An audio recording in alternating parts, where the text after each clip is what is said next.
Hello everyone, कैसे आप सब। आप सबका अपने चैनल में स्वागत है।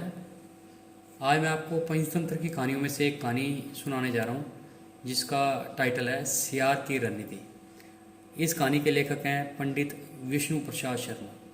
तो चलिए शुरू करते हैं। एक जंगल में महाचतुरक नाम का एक सियार रहता था। एक दिन जंगल में उसने एक मरा हुआ हाथी देखा।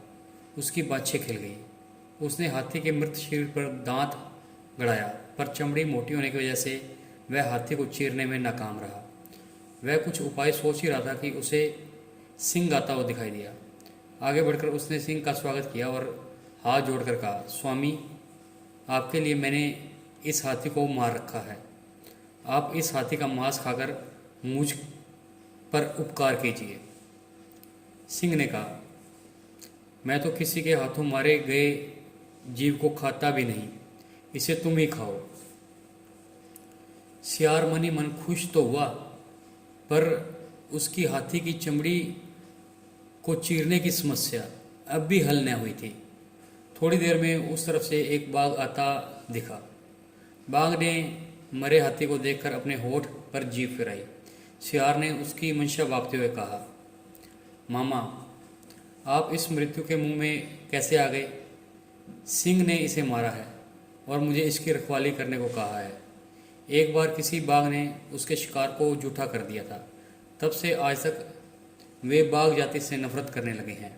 आज तो हाथी को खाने वाले बाघ को वह जरूर मार गिराएंगे। यह सुनते ही बाघ वहाँ से भाग खड़ा हुआ, पर तभी एक चीता आता हुआ दिखाई दिया। सियार ने सोचा, चीते के दांत तेज होते हैं, कुछ ऐसा करो कि यह हाथी की चमड़ी भी फाड़ दे और मांस भी न खाए। उसने चीते से कहा, प्रिय भांजे, इधर कैसे से निकले? कुछ भूखे भी दिखाई पड़ रहे हो।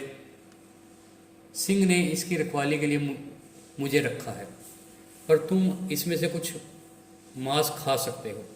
मैं जैसे ही सिंह को आता हुआ देखूंगा तुम्हें इसकी सूचना दे दूंगा। तुम सरपट भाग जाना। पहले तो चीते ने डर से मांस खाने से मना कर दिया, पर सियार के विश्वास दिलाने पर वह राजी हो गया। चीते ने पल भर में ही हाथी की चमड़ी फाड़ दी। जैसे ही उसने मांस खाना शुरू किया कि दूसरी तरफ से देखते हुए सियार ने घबराकर कहा, भागो, सिंह आ गया। इतना सुनना ही था कि चीता सरपट भाग खड़ा हुआ। सियार बहुत खुश हुआ। उसने कई दिनों तक उस विशाल जानवर का मांस खाया।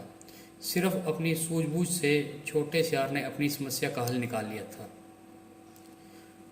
इस कहानी से हमें सीख मिलती है कि बुद्धि के प्रयोग से कठिन काम भी संभव हो सकता है। तो आपको ये कहानी कैसी लगी?